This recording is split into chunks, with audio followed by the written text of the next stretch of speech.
Fran, at point guard, are you expecting one to emerge, or do you think this could be a point guard by committee this year? Not necessarily by committee, but multiple. We do have a lot of options at that position, Pat. I think we'll see Tony there at times. I think DeSante and Brock and Josh Dix can all play that position. Normally, you don't have that many options. Fortunately, all of those guys can also make shots. So sometimes they're sort of forced to be in a distributor position because they're not really scorers at all. So, at the end of the day, we just want to push it. I think all those guys are really good assist guys with no turnovers. I mean, their numbers, from when they started here, and then obviously since young guys got here, they're really good. And we track that stuff every day. So I trust a lot of those guys, or I should say all four of those guys, to do a good job there. How much has DeSante grown in the last few months, do you think? Well, I think last year for DeSante, it was a good year in a lot of ways, but as the season went on, I think as you saw, we shortened the bench a little bit, and in all honesty, I probably should have played him more. I said that before. He and Josh Dix, I thought I should have played them both more. They both played a fair amount, but I think they both deserved to play more and should have played more. With DeSante, I think we played him at both spots. Sometimes when you bring a guy in and you only play him at one spot, he develops in that spot. For him, we were moving him back and forth because he can score and he can distribute. I think the growth part of his game is he's really moving the ball. He's getting rid of the ball more to our shooters, to our guys in the post, on the break. And he's been really good, so I've been really impressed with him. For people like me who haven't seen Ben Crickey play, what does he do, and how do you see him fitting with you? Well, he's a perfect fit for us, and that's why we went so hard at him out of the portal. Clearly, we needed that position with the departure of Chris Murray. He's different than Chris, but he's big and physical. He's very athletic. He's got an unbelievable motor. He can really score, and this never really stops working. He's very competitive. I think most importantly, he understands motion. And as you know, if you're going to transition to motion, you have to have guys who understand how to play with four other people, how to play fast without making mistakes, how to move without the ball, how to screen and get people open, how to slip when they're switching. And that comes with experience sometimes, and he's obviously an experienced guy. So when you look at the fact that we have 6 new players, 4 of them are freshmen, so you have the learning curve that goes with any freshman. But when you get a guy like him, the learning curve is a lot shorter because of the experience that he has. Fran, you played Peyton a lot at the 4 on your foreign trip. How did that feel to you guys? And You know what, 4? Tom, I don't know if I would say we played him at the 4. Maybe he lined up at the 4, maybe he defended the 4. But he just did the same things he always does. He runs around and scores and really moves well without the ball. I will say this, to go along with your question, he is, I think, really making a concerted effort to rebound a lot more. He's always been pretty good at that. He played a lot at the 2 last year. It's a little bit harder, from there. So his rebounding numbers have been consistently good. In particular on the offensive end, if you want to be a good rebounder, you have to rebound offensively as well. So I think he recognizes that we might be playing essentially 4 perimeter guys that are big at times. So that's great because we can spread the floor. We've got a lot of guys who can make threes, but as you know, somebody's got to rebound. What are just your early impressions of how all the new faces are coming together out of the foreign trip and early in practice? Yeah, young guys have done really well. I mean, not surprised. Those, we expected all 4 of them to contribute. Brock has made a seamless transition. I think Price Sanford, we all know what he is. I mean, those 2 guys are Mr. Basketball in their state. Price can really shoot it, but he's also incredibly versatile. Owen Freeman, he's gonna be an impact player for us. Really good rebounder, physical. He's starting to figure it out. And Lodgy, same thing. You know, he's 260 pounds and knows how to play. He can put her on the floor. He can move the ball and cut. He's doing a little more posting up. You know, he played a lot on the perimeter even at that size in high school. But he's along with those two guys are first-class rebounders, big time rebounders. And obviously we need that. You know, when you look at the fact that, you know, Connor, Chris, and Philip played 3,000 minutes, it's a lot of minutes last year. And so we need some people to step in and make sure we can rebound in this league. You've had, I mean, for the last 4 years, 20-point All-American guys. Is it almost an automatic that things are gonna change in terms of balance, in terms of responsibilities and so forth? Well, I think that's a possibility, a strong possibility, because I think our team is deeper and this year maybe than it's been in quite some time. You know, we probably have 12 guys that I'd be really comfortable playing, and that's not usually the case. So that could manifest itself that way, where we have a number of double-figure scores, none of them averaging 20. But we have a number of guys who I think are capable of averaging 20. You know, I think, you know, starting with Tony Perkins, you know, and obviously Peyton and Patrick, those guys are all double-figure scorers returning. So depending upon the minutes that they get, and how much we go to our bench with our young guys, that'll obviously determine whether or not they can be 20-point scorers, but they're capable of it. Fran, between those four freshmen, any of them start to really elevate and you see them carving out a role with this team early on? All four of them are gonna play. They're all good players, and they're not mistake guys. They compete. You know, sometimes you have a guy whose body's not ready. You say, well, they're really good and they're gonna be good, but it's gonna take a year. I wouldn't say that for any of those guys. And they all bring something to the table that's a little different, and that's why we recruited them in the first place. So, you know, I think in any given year, like, and I mean this, one of them may start, but in any given year, depending upon what we had, all four of those guys, I would feel comfortable starting as freshmen because of their feel for the game and their body and their talent level. So I think they all deserve to play. They all will play. Where have you seen Brock play on the court? When it comes to his intangibles and winning state championship and all the way, what is it about his intangibles that you saw, that you like, and hopefully that you're seeing now in practice? Well, there's very few players that are as good as he is with the ball in his hands. I mean, he just makes plays for people consistently, and he keeps the aggressiveness that we want offensively all the time. I mean, he just keeps coming at you, and he keeps attacking, and his decision making is really good. Typically, he's had some days where he tries to hit too many home runs and turns the ball over a little bit, but he comes right back, and he's just going to keep coming at you. The other thing is he can score. A lot of really creative guys off the bounce, they can't shoot the ball outside. They can't hit the pull up, and they can't hit a three. He can. So he understands if we're running sets, if we're running motion. He understands time and score. And it's not often easy for a young guy to be a leader. He just has innate leadership ability. Fran, over the years, a lot of players have talked about, you instilling confidence in them. You talk about instilling confidence in your players. As a coach, how do you do that early on with a freshman, and what's the key to really get them to have that level of confidence?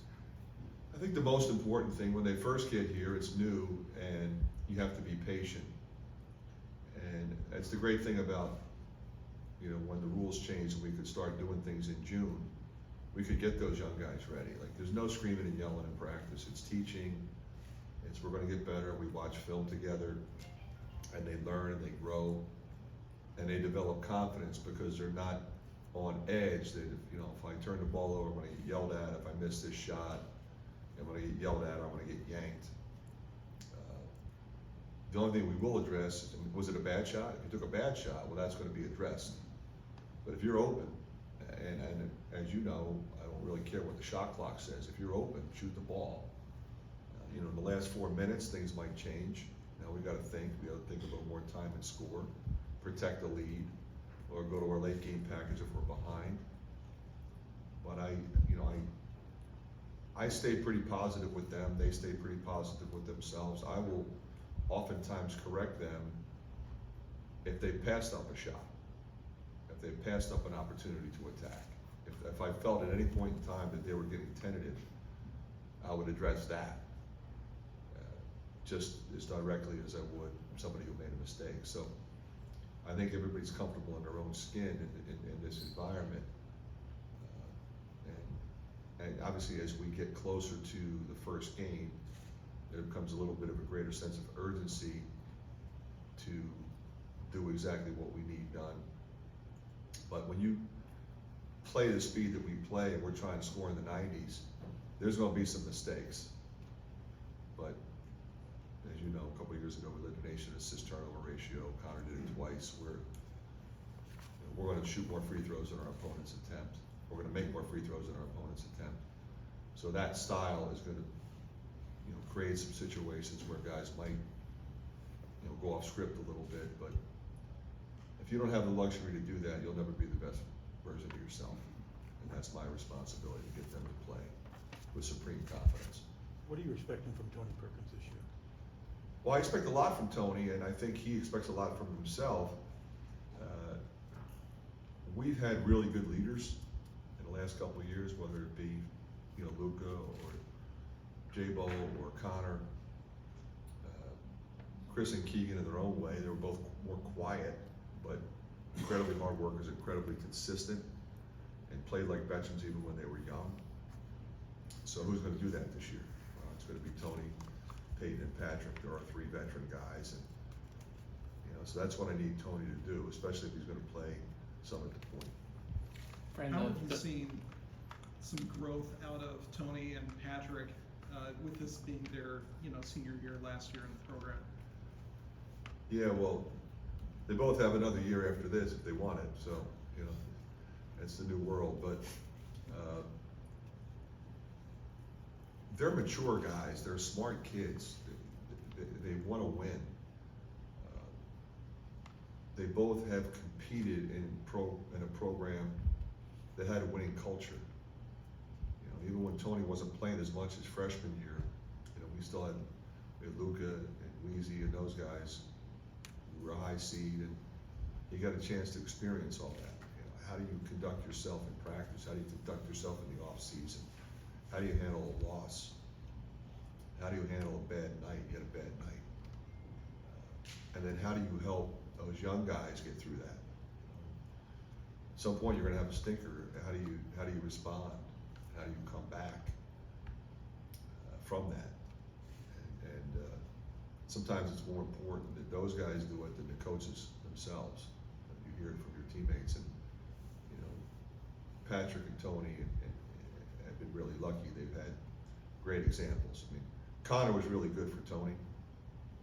Connor knew exactly how to talk to him, and he did the same for a lot of other people. He was a terrific leader. So hopefully Patrick and Tony and Peyton can step up in that area. Fran, the conference has expanded again. What do you think of all the expansion within the conference, and maybe only playing teams one time a year, basically the entire conference one time a year? Yeah, I would say this, Tom, just don't overthink it. That's the world we live in. Conference expansion. We're not the only team that did it. The only conference that did it. Everybody else did it. We can debate all the reasons for it. We know what the main reasons are. I think it makes our conference pretty impressive. We're bi-coastal. A lot of big name programs, a lot of teams with expectation to make the NCAA tournament. A lot of interest from a TV standpoint, from a fan base standpoint. You think about the number of alums throughout the country from all those places and how they'll support this conference. So, I don't look at it like, okay, do I like it, do I not like it, should it have gone differently? I deal with what it is, what the facts are. This is who's in our league, this is who we play. Every year they'll give us a schedule. It won't be the same teams every year. We'll prepare to play those guys when we see them on our schedule. Fran, for most of the last 4 or 5 years, for what little it's worth, you guys have been undervalued in the preseason. Is this another such year? Well, I think potentially, Mike, and I think most coaches would always answer that question the same way. I'm not really concerned with what people think of us in the preseason. I mean, in all honesty, how are you guys supposed to evaluate teams anymore when rosters changed 8 or 9 guys? It used to be pretty easy to do that. Okay, they've got 4 starters back, and they've got their top 2 subs back. They got X number of points back. Okay, they're probably going to finish near the top of the league, right? But now, who bought who, and what does that lead to? And sometimes it's really good. Sometimes it's not. The guy doesn't fit. So we have to wait. So we just approach it this way. We really like our team.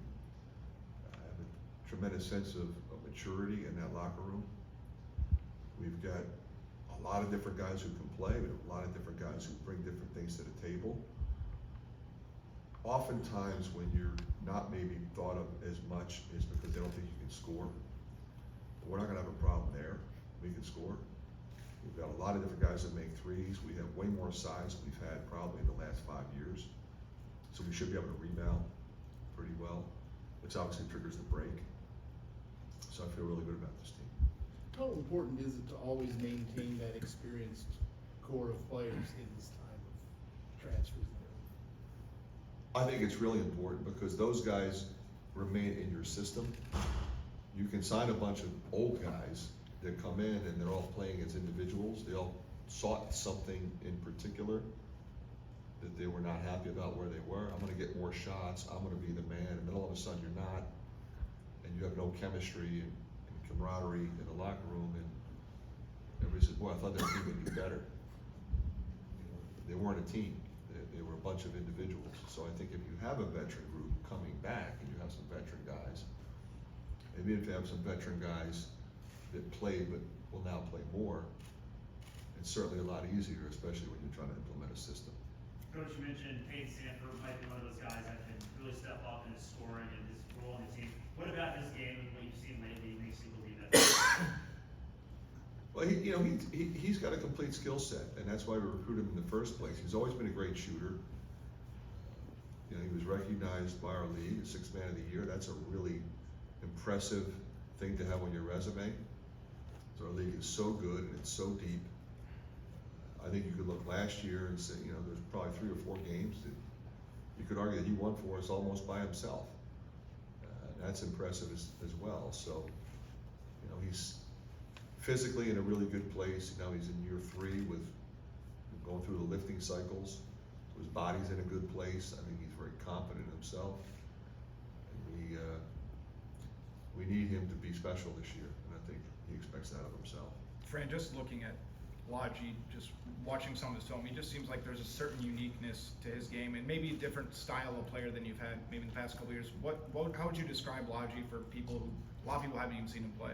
Yeah, the thing about Logi, he's been really impressive since he got here, but there's more in there. I think my biggest challenge so far with him has been to get him to be more aggressive, both physically in terms of posting up, but more aggressive as a scorer. Because what he has done, he's been a physical defender and he has been a phenomenal rebounder, but he can score, and he can pass the ball, he moves the ball, he doesn't fight the game, he understands the game and makes plays, and is a guy who comes from a very, very successful high school program. that also had really good players. So he wasn't asked to, okay, you gotta go to 25 and 10 or we have no chance to win. You know, he wasn't, nor was anybody else on that team that guy, because they were all trying to get 12 to 15 points and win. So he knows how to win. And there's times when I would just like to see him be a little more aggressive, shooting the ball, driving the ball, and posting up. And I think we'll eventually see that. Has there been just an individual or two that you've been really encouraged by? You know, they've stood out of what they've done kind of up to this point. You know, I think you could almost say that at the end of each week, and we've been going since June. You know, there's been weeks when I've said, boy, you know, Brock and Price were really good, and then it's Lodging and Owen. You know, I think Cricky's a guy that has really been consistent. He's been impressive, and we sort of hoped and expected he would be that guy, especially because we had such a need in that area. He has been special, I think, pretty much every day. And the other guys, I think, that you would have expected to be, you know, Peyton, Patrick, and Tony, they have been those three guys. But the freshmen have had very few days where you said, boy, okay, it's going to be a while before they help us. They might have a bad day or two, but not many. I think the first two games overseas, Owen had like 31 rebounds. What have you seen from him from that perspective? How has he been able to be so good that quick? What's impressive about that is he only played half the game. You know, so that's really a lot of rebounds when you think about it. Now the games were kind of up and down and free flowing, but still, he was pounding the offensive glass and getting putbacks and scoring the ball as well. He's a guy that when we signed him, we felt like, okay, he's going to be an impact player as a freshman. You know, and again, especially when the freshman's 6'10", you know, Aaron White was what 6'9", but 195 when he was a freshman. We didn't know what he would be. He ended up being a really good player, but not immediately. It took him about 30-40% to get through the season. You know, Owen's already 235, and he's pretty bouncy. Right now, he's just trying to figure out where to go in the offense, and I just keep trying to tell him to trust his talent, just move without the ball, and don't be afraid to shoot. His shot looks pretty good. He didn't shoot it as much in high school from the perimeter as I think he should have. He's really worked on that. He's making some perimeter shots too. Coach Cricky was such a dominant player at Valpo, being the Valley and scoring. At that position, is there ever concern going to the Big Ten with much bigger post players that you wouldn't be able to keep up the same kind of production from that post position? No, you know, I mean, if he were, you know, 6'6", 195 and doing that at Valpo, but he's 6'9", 245.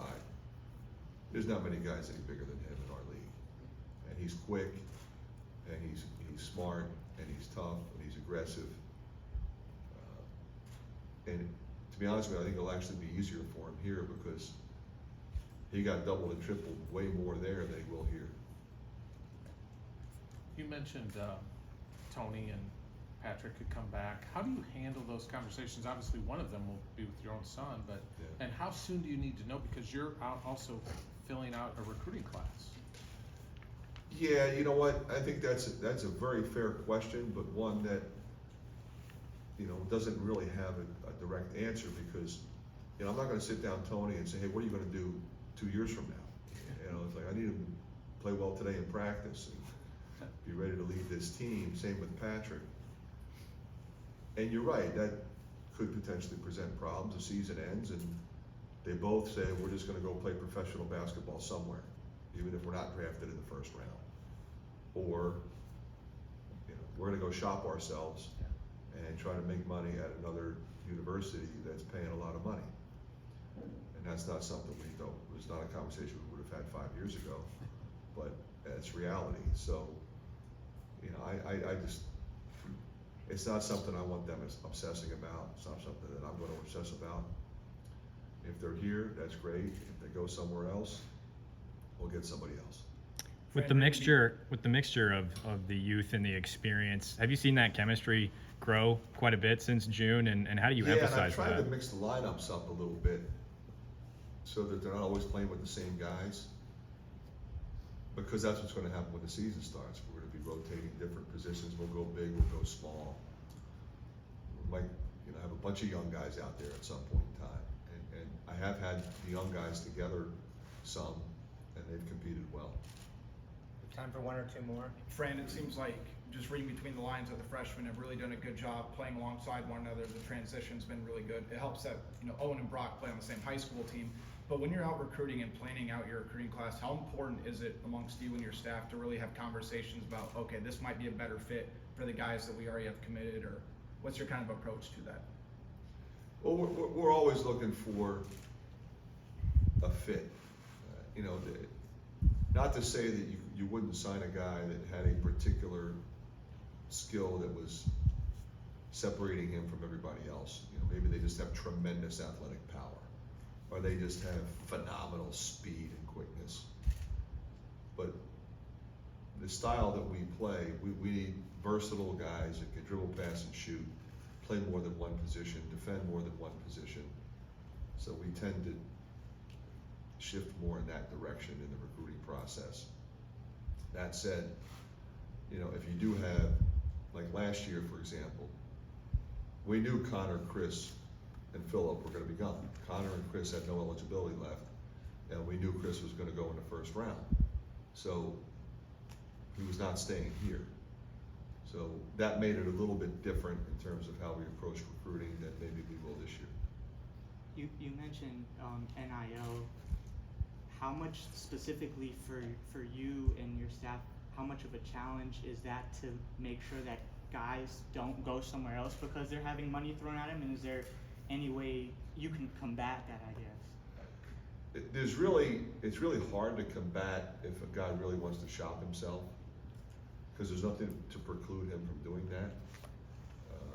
The only thing we can do is try to do the best we can to be as fair as we possibly can and work to that end so that they get compensated when they're here. If everybody's looking for more money, you can find it somewhere.